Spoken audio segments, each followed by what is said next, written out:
présenter, vous êtes?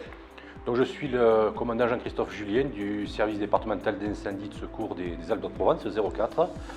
Et donc nous avons été invités aujourd'hui pour venir écouter les conclusions du projet européen RENTIR, dans lequel nous n'avons pas personnellement travaillé, mais nous avons travaillé sur notre projet européen dans le cadre des crédits DG ECO qui s'appelait RESCULT, qui est en fait destiné, comme ce projet-là, à la défense du patrimoine et en particulier au niveau des sapeurs-pompiers et des services de sécurité civile, à la protection du patrimoine, donc en cas de sinistre. Qu'est-ce qui ressort de votre expérience et de ce programme que vous avez réalisé, qui est sur les mêmes intentions?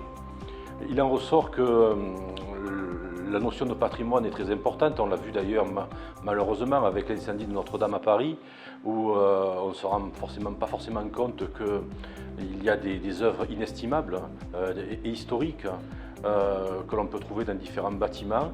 Et en fait, pour nous, sapeurs-pompiers, nous avons en fait deux missions.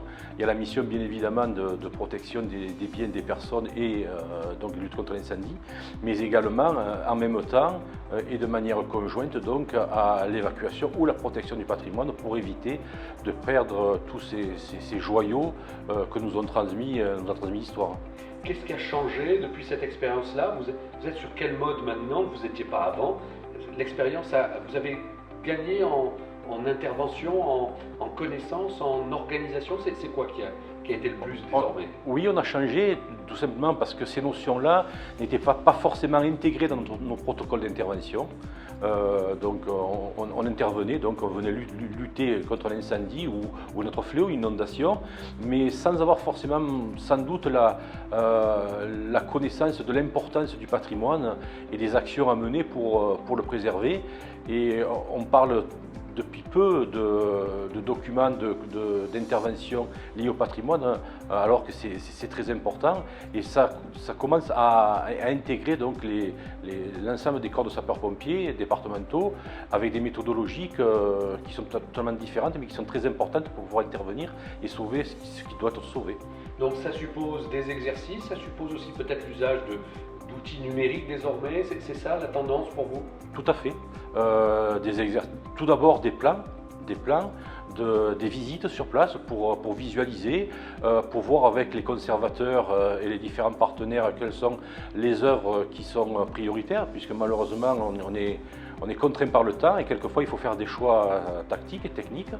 Et donc c'est important, et bien évidemment derrière des exercices continus de façon à ce que nos personnels puissent se familiariser à ces différentes techniques d'intervention et que l'intervention des sapeurs-pompiers ne vienne pas en plus aggraver ce que le sinistre aurait pu faire par son œuvre, quoi. Donc c'est un peu le message que vous voulez faire passer. Si vous aviez un message pour les autres SDIS, cette expérience-là vous ferait dire quoi en priorité, d'une phrase? L'anticipation, la collaboration avec les différents partenaires que sont les conservateurs, en un mot, le binôme commandant des opérations de secours et conservateur.